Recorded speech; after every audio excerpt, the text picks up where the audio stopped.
হবে সিলেবাসে কতটুকু আছে আমি প্রথমে এটা দেখবো।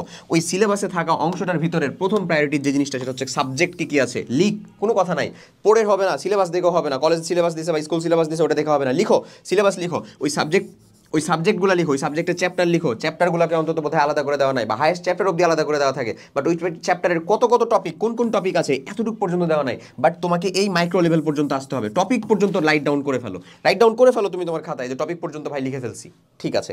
এবার টপিক আউট হয়ে গেলে তুমি এবার রুটিনের ভিতরে টপিকটাকে ইনপুট দিবা।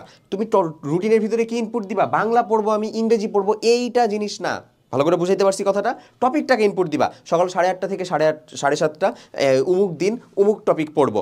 ওই টপিকটা কিসের অবশ্যই কোন সাবজেক্টের, নিশ্চয়ই কোনো একটা সাবজেক্টের, বাংলার হোক মানে ফিজিক্স হোক কেমিস্ট্রি হোক, কোনো একটা সাবজেক্টের ওই টপিকটাকে আমি ইনক্লুড করবো। তুমি যদি টপিকটা মানে রাইট ডাউন করতে পারো তাহলে দেখবা তোমার 4 থেকে 5 পেজ টপিক হয়ে গেছে। এবং এটাই দরকার, কারণ তুমি একবারে একটা টপিককে কিন্তু পড়বা না, তুমি একবারে এক থেকে মানে যে তোমার সাবজেক্টের উপর ডিপেন্ড করতেছে, চ্যাপ্টারের উপর ডিপেন্ড করতেছে কোন সাবজেক্টের কোন চ্যাপ্টার, তো তুমি মিনিমাম হচ্ছে একবারে দেখা যাবে 4-5টা করে টপিক পড়তেছো। আবার ধরো কেমিস্ট্রির কিছু জায়গাতে একদিনে একটা টপিক, এটাই এনাফ, হ্যাঁ এনাফ, এনাফ হয় কিন্তু। সো এটা সাবজেক্ট ওয়াইজ ডিপেন্ড করতেছে, এটা তোমার আমার সদিচ্ছার উপর নির্ভর করতেছে যে আমি আসলেই স্বেচ্ছায় নিজে পড়াশোনার চেষ্টা করতেছি কিনা।